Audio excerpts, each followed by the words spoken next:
Il est 13h à Conakry. Mesdames et messieurs, merci de votre fidélité. Bienvenue dans ce journal dont voici les titres.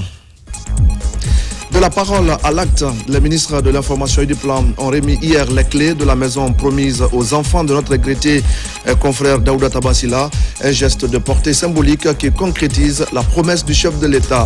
Nous parlerons de l'emploi des jeunes avec l'ouverture du salon de l'entrepreneuriat à Mamou. C'est pour favoriser un accès au financement des projets générateurs de revenus. 41 imams rentrent d'une formation de 2 ans au Maroc. Ils ont renforcé leur connaissance des meilleures pratiques de l'islam. Une cérémonie de remise des attestations vient d'avoir lieu ici à Conakry et nous allons en parler dans un instant.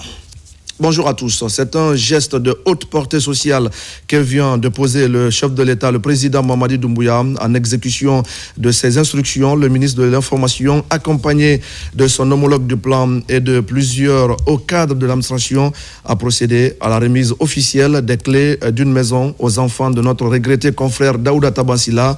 Un geste symbolique par lequel le chef de l'État rappelle que la République n'oublie jamais celles et ceux qui l'ont servi avec dévouement. Moussa Komara. Chose promise, chose due.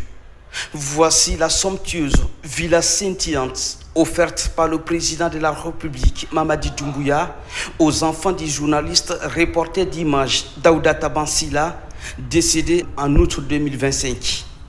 Un jour chargé d'émotion et de reconnaissance nationale. Dans les mains du ministre de l'Information et de la Communication, ces enfants reçoivent les clés et le titre foncier.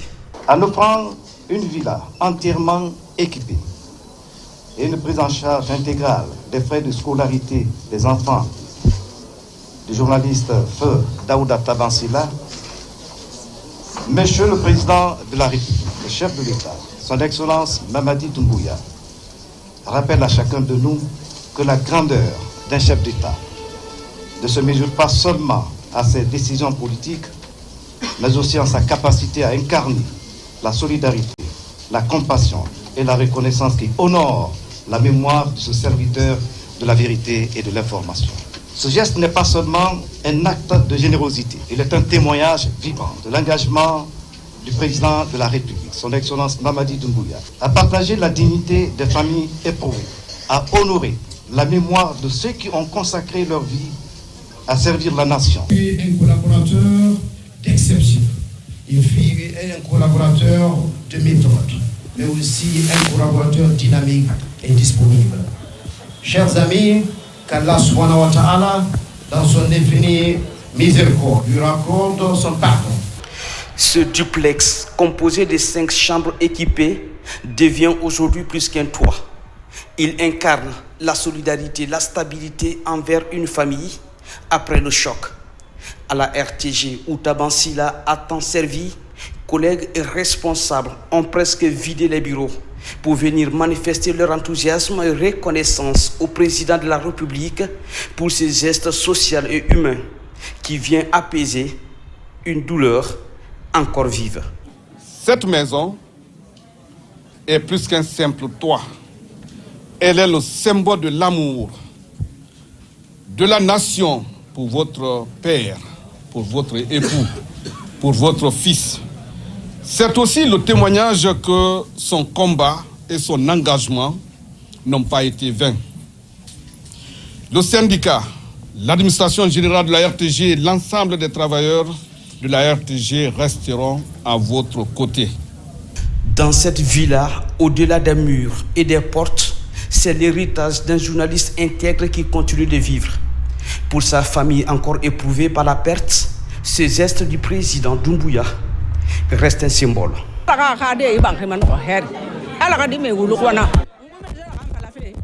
Nous prions pour que ces enfants grandissent bien sous ces toits. Nous sommes dépassés, très dépassés par cet amour pour notre regretté fils, Daouda. À cette occasion solennelle, le ministre de l'Information et de la Communication, touché par ces gestes de haute portée sociale, a rappelé les gestes humanitaires posés par le président de la République depuis le 5 septembre 2021. Il nous faut rappeler ici et maintenant que ce n'est pas un acte isolé. Car depuis le 5 septembre 2021, Monsieur le Président de la République, chef de l'État, Son Excellence Mamadi Doumbouya a toujours placé l'humain au centre de son action. À travers de nombreuses initiatives en faveur des familles éprouvées, il a démontré que la grandeur d'un chef d'État se mesure en sa capacité à tendre la main à ceux qui souffrent. Nous avons tous été témoins de cet engagement constant dans les cas d'hospitalisation, où il a veillé à ce que les citoyens les plus vulnérables bénéficient d'une prise en charge digne et efficace.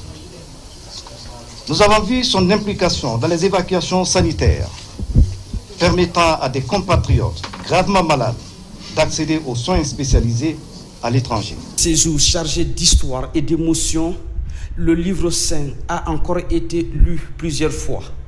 Une minute de silence aussi observée pour la mémoire de Daouda Tabansila, qui, dès ce mercredi, ses héritiers, Isiaga et Antonio, ont trouvé un foyer. Dans l'actualité encore, vers l'adoption de la nouvelle politique foncière guinéenne, les acteurs clés du secteur sont réunis en conclave afin de poser les bases de mécanismes fiables et durables pour une meilleure gouvernance du foncier. Au cœur des échanges, la lutte contre la spoliation et la sécurisation des espaces dédiés aux activités socio-économiques. Abakar Diaby. C'est un cadre de concertation qui mobilise plusieurs représentants des départements sectoriels du pays. Il vise à produire un document référentiel qui va s'appeler la politique nationale foncière. Pendant 2 jours d'intenses travaux, ces acteurs ont amendé et présenté des mécanismes innovants susceptibles de mieux gérer le secteur foncier et domaine en République de Guinée. Le document que nous sommes en train de faire, c'est un document qui doit être un document partagé. On a besoin de l'avis de tout le monde. Les gens ont apporté leur input sur le document de la politique foncière nationale qui sera désormais le guide principal de tous ceux qui seront vraiment en charge du foncier, dont le ministère de l'Habitat et de l'Aménagement du territoire. C'est une rencontre axée sur les réformes engagées dans le domaine foncier en Guinée.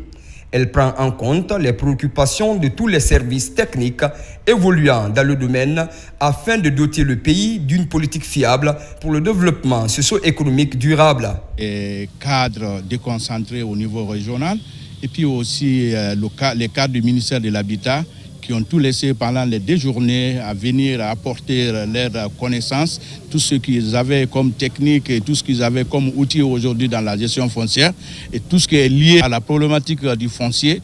Tout ça a été mis à la disposition de ces cadres. Et aussi, ça crée un climat de concertation. Désormais, c'est une base qui est là que les autres cadres pourront utiliser à travers le ministère de l'Habitat pour qu'à tout moment, on puisse accéder aux informations liées à la gestion foncière. Ce nouvel outil stratégique du secteur foncier constitue un guide primordial pour le ministère de l'Urbanisme, de l'Habitat et de l'Aménagement du territoire.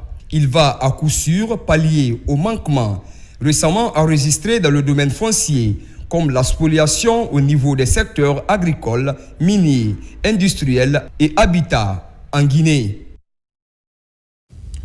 Et puis comment faciliter la mobilité et améliorer les conditions de vie des populations rurales? La société Forêt Forte intensifie ses actions en faveur des communautés riveraines de sa zone d'implantation. Dans la préfecture de Yomou, plusieurs actions de développement communautaire sont entreprises dans le but de soulager les populations directement impactées. Mohamed Saliou Paya. C'est une bouffée d'oxygène pour les populations de Ouéa et de Pénessou dans la sous-préfecture de Boé. Un bac d'embarquement destiné à faciliter la traversée sur le fleuve Woulé, c'est le geste de la société Forêt Forte évoluant dans l'exploitation des bois de la région. Il s'inscrit dans le cadre de la responsabilité sociétale de l'entreprise. C'est pour moi aujourd'hui une grande joie et une grande satisfaction de voir ce que nous avons pu vous apporter, parce que le témoignage de tout un chacun ici, la joie que je vois dans tous les visages, me fait prendre conscience de l'importance que revêt ce moyen de communication, et j'espère que vous en prendrez le plus grand soin pour que pendant très longtemps encore vous puissiez en bénéficier. Après plusieurs années de souffrance et de risques liés à la traversée de ce fleuve, les populations pourront désormais circuler en toute sécurité. Cette initiative contribue également à l'amélioration des revenus des citoyens en facilitant l'écoulement des produits vers les centres urbains. Je suis finalement content et je remercie le Forêt Forte lorsque nous a donné cette bac, et ça aussi, ça nous plaît et je suis très content, je suis très fier encore et je les remercie beaucoup. Et n'a qu'à continuer toujours à faire tout ça. Bac qu'on nous a donné aujourd'hui, chose très longtemps attendue, nous sommes très contents. C'est une barque qui n'a pas les mêmes portées que les autres barques. Formellement interdit de prendre les véhicules. C'est un bijou, on doit entretenir. Ce dont témoigne de l'engagement de Forêt Forte auprès du gouvernement dans l'amélioration des conditions de vie des populations longtemps confrontées à d'énormes difficultés liées à la mobilité. On va parler maintenant de la santé sexuelle et reproductive des adolescents et des jeunes. Dans la préfecture de Bofa, un projet vient d'être lancé afin de renforcer l'accès à l'information, notamment en matière de prévention des violences basées sur le genre. L'initiative vise également à lutter contre les mariages précoces et les grossesses non désirées. Younous Atawel Kamara. C'est le centre d'écoute, de conseil et d'orientation des adolescents et jeunes de Bofa qui a servi de cadre au lancement officiel du projet d'appui au droit à la santé sexuelle et reproductive des jeunes de la préfecture. Un projet qui devrait faciliter l'accès des adolescents et jeunes aux services d'information, de conseil et de prise en charge en santé sexuelle et reproductive dans les communautés. Ce moment est plus qu'une cérémonie. Il symbolise une volonté collective, un engagement partagé, un devoir moral, celui de garantir à chaque adolescent et adolescente, à chaque jeune, la possibilité de grandir en sécurité, d'accéder à l'information et de faire des choix responsables. Après la mise en œuvre de ce projet, nous attendons beaucoup de résultats. Principalement, nous souhaitons que les jeunes, qu'il y ait un environnement favorable qui soit créé pour la promotion des droits à la santé sexuelle et reproductive, que les jeunes soient informés de leur situation en matière de sexualité, qu'ils aient des informations claires et qu'ils puissent prendre des décisions éclairées en matière de santé sexuelle. À travers ce projet, les jeunes et adolescents de la préfecture de Bofa pourraient échanger avec les formateurs dans cet espace en vue de connaître toutes les questions liées à la promotion des droits à la santé sexuelle et reproductive. Je pense que la mise en œuvre de ce projet serait un de soulagement, allant dans le sens de trouver des voies et moyens pour la santé reproductive et la protection des personnes vulnérables, que moi j'appelle les adolescents et jeunes. Ce projet d'appui au droit à la santé sexuelle et reproductive des adolescents et jeunes est une initiative de l'État guinéen financée par l'Agence française de développement et mise en œuvre par l'Expertise France.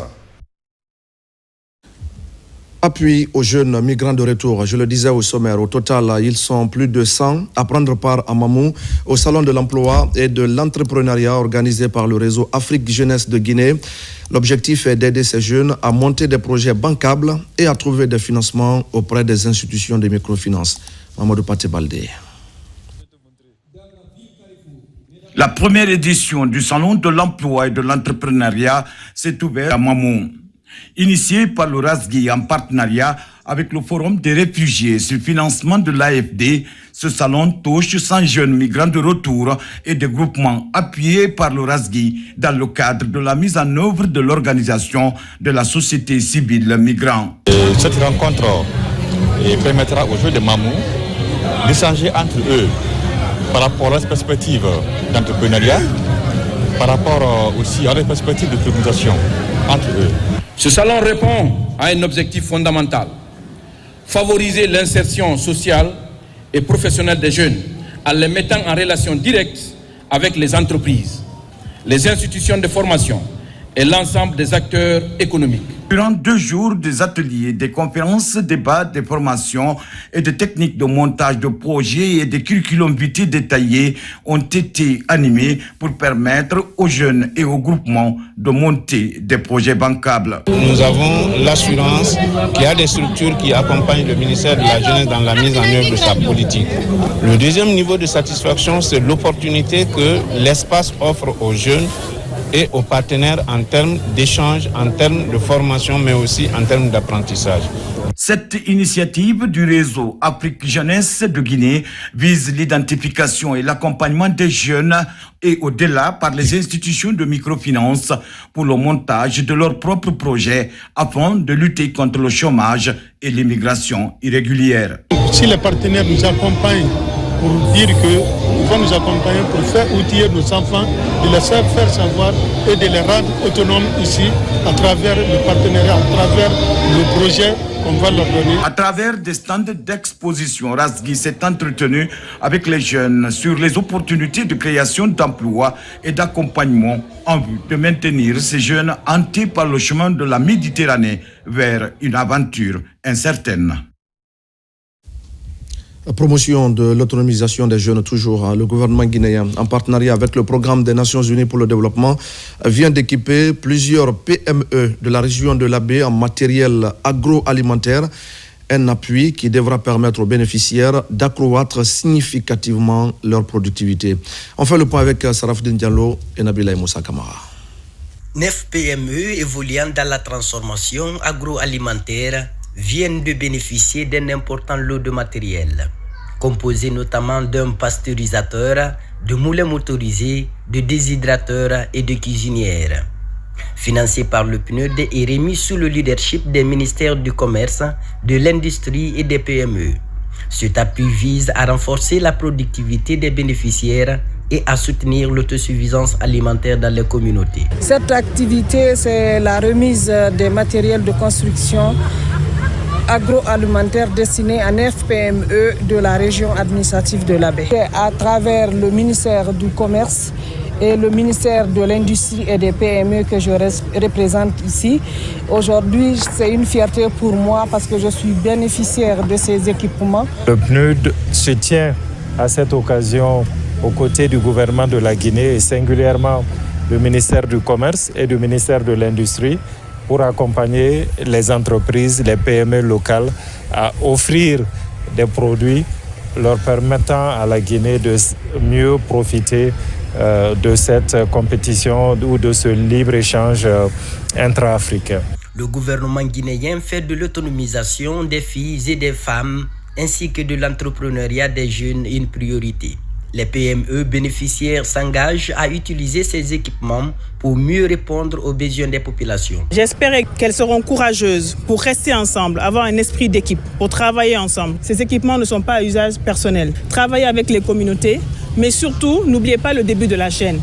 Produisez pour qu'on puisse transformer. Les équipements que nous recevons aujourd'hui viennent renforcer nos capacités opérationnelles.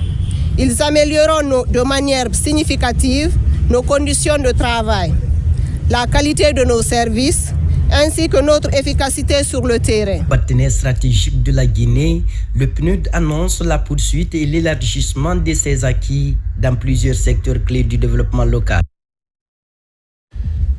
À Bofa, les responsables et les travailleurs de la société AGB2A-GIC se sont récemment réunis pour dresser le bilan des activités menées au cours de l'année 2025 et examiner les perspectives pour 2026.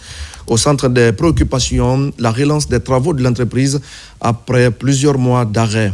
Bakary Bamba Kondé pour ce reportage. C'est la cérémonie de présentation du bilan des activités de l'année 2025 de la société AGB2A-GIC, marquée par un arrêt des travaux de 7 mois. Sur initiative de l'administration générale, l'événement a rassemblé les travailleurs ainsi que les préfets de Bofa et de Fria, où elle évolue principalement, afin de discuter également des perspectives de relance des travaux pour cette année 2026. L'année écoulée a été particulièrement difficile pour AGB2A-GIC. Cette période d'incertitude a mis à l'épreuve notre patience, notre résilience et notre attachement à l'entreprise.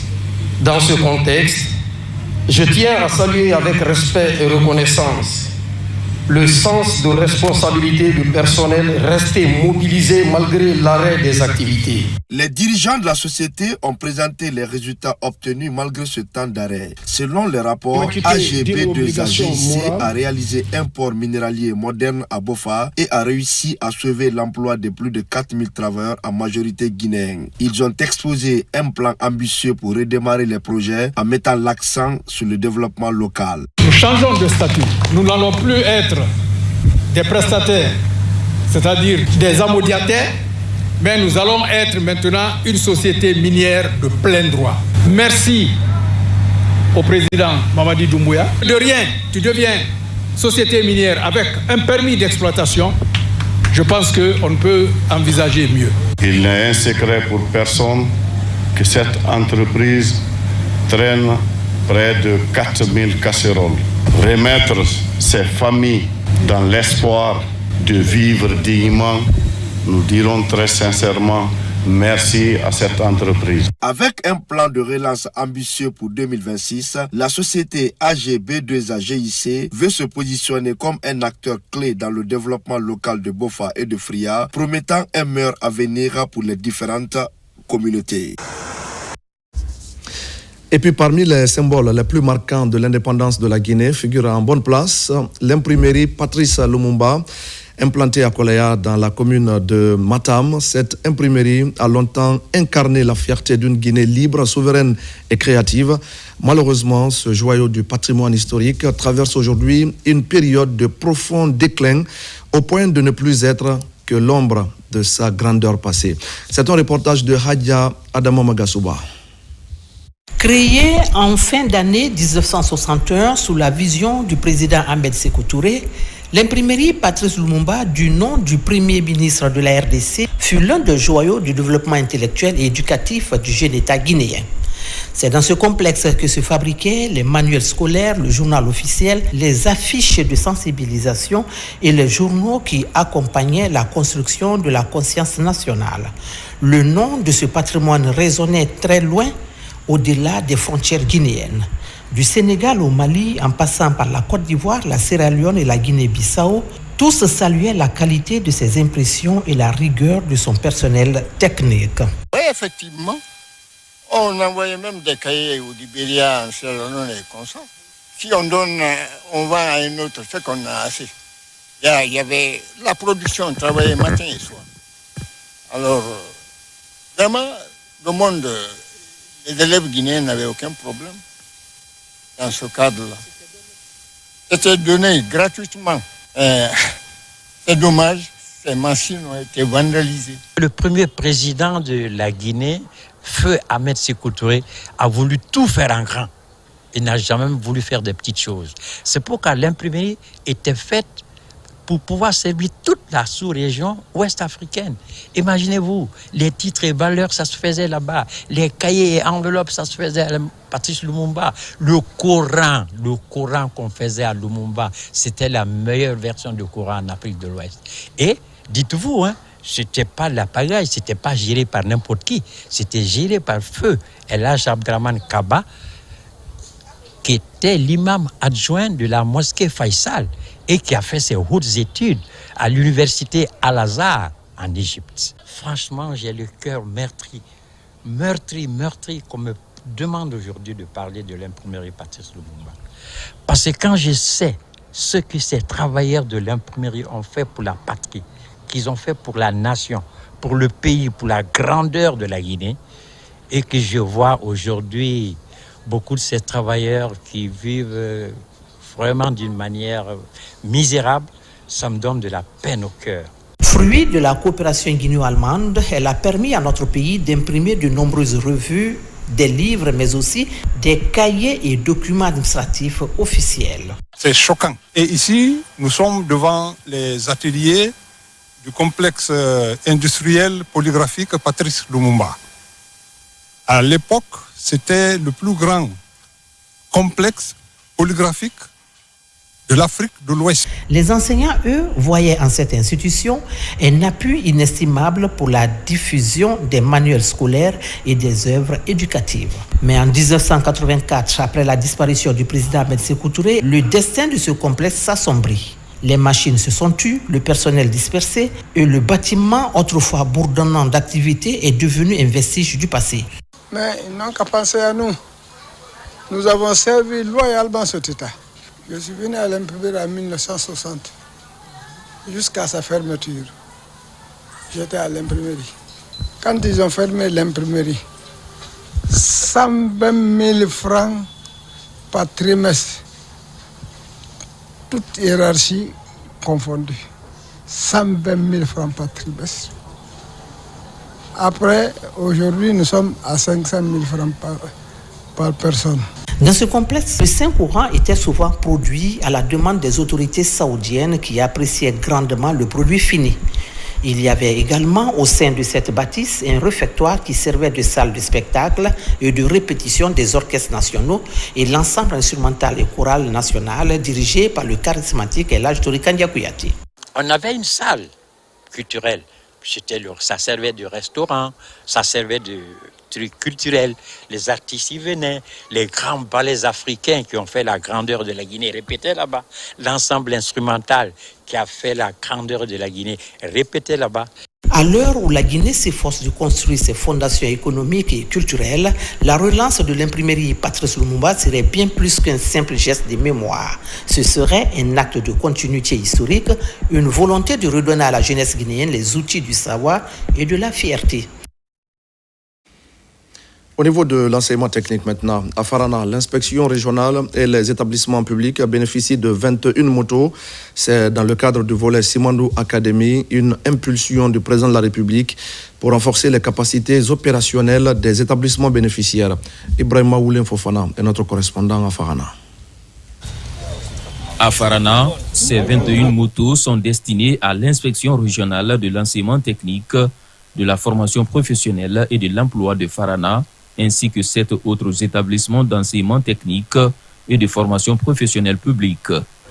Ces engins roulants pour la région de Farana sont au nombre de 21. Il y a 2 motos qui sont destinées à l'inspection régionale de l'enseignement technique. Il y a 3 pour 5 établissements d'enseignement technique et 2 par établissement, notamment le CAFPPS, entendez, Centre d'apprentissage de formation professionnelle post-primaire et post-secondaire de Farana et de Dabola. Notre pays est un pays en chantier. Les bâtiments sont hissés ça et là. Nous sommes à la recherche du quotidien par rapport à l'électrification générale du pays. Mais quels sont ceux qui doivent faire ce travail? Ce sont les techniciens. D'où la nécessité de mettre un accent particulier sur la capacitation de ces secteurs et de tous ces éléments. C'est ce que le président de la République et son gouvernement ont compris. Ces 21 motos offertes par le ministère de l'enseignement technique, de la formation professionnelle et de l'emploi visent à renforcer les capacités opérationnelles des différents acteurs dans le cadre de la supervision, du suivi et de l'évaluation des activités des écoles. Nous sommes très réconfortés parce que réellement, ça nous aide réellement à faire la mobilité dans les écoles et à assurer la supervision pédagogique et administrative dans les différents établissements de la région. Merci pour tous ces engins que nous avons reçus, qui vont nous permettre notamment de bien fonctionner dans nos services. Ce coup de pouce s'inscrit dans le registre du programme Simandou 2040 dans son volet Simandou Academy. Ce don de moto va également contribuer à l'amélioration des conditions de travail des acteurs bénéficiaires. Je le disais également au sommaire, la formation des leaders religieux au cœur de l'actualité au centre islamique de Donka. 41 imams ayant suivi 2 années de formation académique au Royaume du Maroc ont reçu leurs attestations. Une formation alliant sciences islamiques et sciences humaines visant à promouvoir la connaissance de l'islam et de ses meilleures pratiques. Soriba Bangoura et Marwan Kamara. Au centre islamique de Donka, la communauté religieuse se mobilise pour célébrer la 6e promotion des imams Mourchidines et Mourchidades. Au nombre de 41, Ces imams viennent de clôturer leur formation académique au sein de l'Institut Mohamed VI du Maroc. Ici, devant les leaders religieux du pays et l'ambassadeur du Royaume du Maroc en Guinée, ils sont reconnus pour leurs compétences académiques et religieuses. Plus qu'une simple remise de diplôme, ce que nous célébrons aujourd'hui est l'amitié maroco-guinéenne, fruit d'une vision panafricaine, celle prônée par Sa Majesté le Roi Mohamed VI, pour une coopération sud-sud, solidaire et agissante dans tous les domaines, et en l'occurrence la formation des imams en particulier et de la gestion du culte en général. Cette cérémonie illustre notre volonté commune de promouvoir un islam fondé sur la science, la sagesse, la tolérance et le vivre ensemble, capable de répondre aux défis contemporains. Pendant 2 années, ces mourchidines et mourchidades ont bénéficié d'un enseignement fondé sur les sciences islamiques et les sciences humaines au Maroc. Une formation qui allie sciences islamiques et sciences humaines dans un objectif de promotion d'un islam du juste milieu. En plus de la formation académique, nous avons reçu une préparation spécifique dans les domaines suivants. L'encadrement religieux afin d'assurer un discours religieux apaisé, responsable et respecté des institutions et des lois de notre pays. Sensibilisation aux règles de comportement et de sécurité dans les lieux saints. Mes remerciements et entière satisfaction au gouvernement marocain, au peuple marocain, sous leadership et la haute autorité de Sa Majesté, le roi Mohamed VI, pour toute l'assistance que ce pays, ami et frère, ne cesse à apporter à la Guinée. À travers cette initiative, le Royaume du Maroc réaffirme sa volonté de renforcer un encadrement religieux structuré et apaisé, tout en consolidant ses liens de coopération spirituelle avec la République de Guinée. Et voilà, mesdames et messieurs, c'est la fin de ce journal. Merci à tous de l'avoir suivi. Je vous retrouve tout à l'heure à 17h pour un nouveau point sur l'actualité de la Guinée, notre paradis terre de richesse et d'innovation. À tout à l'heure.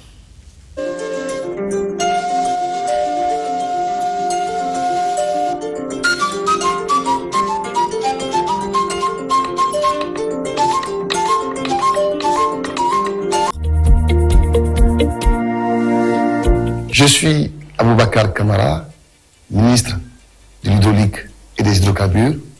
Suivez-moi dans l'émission Heure du bilan à la RTG. Je vous remercie.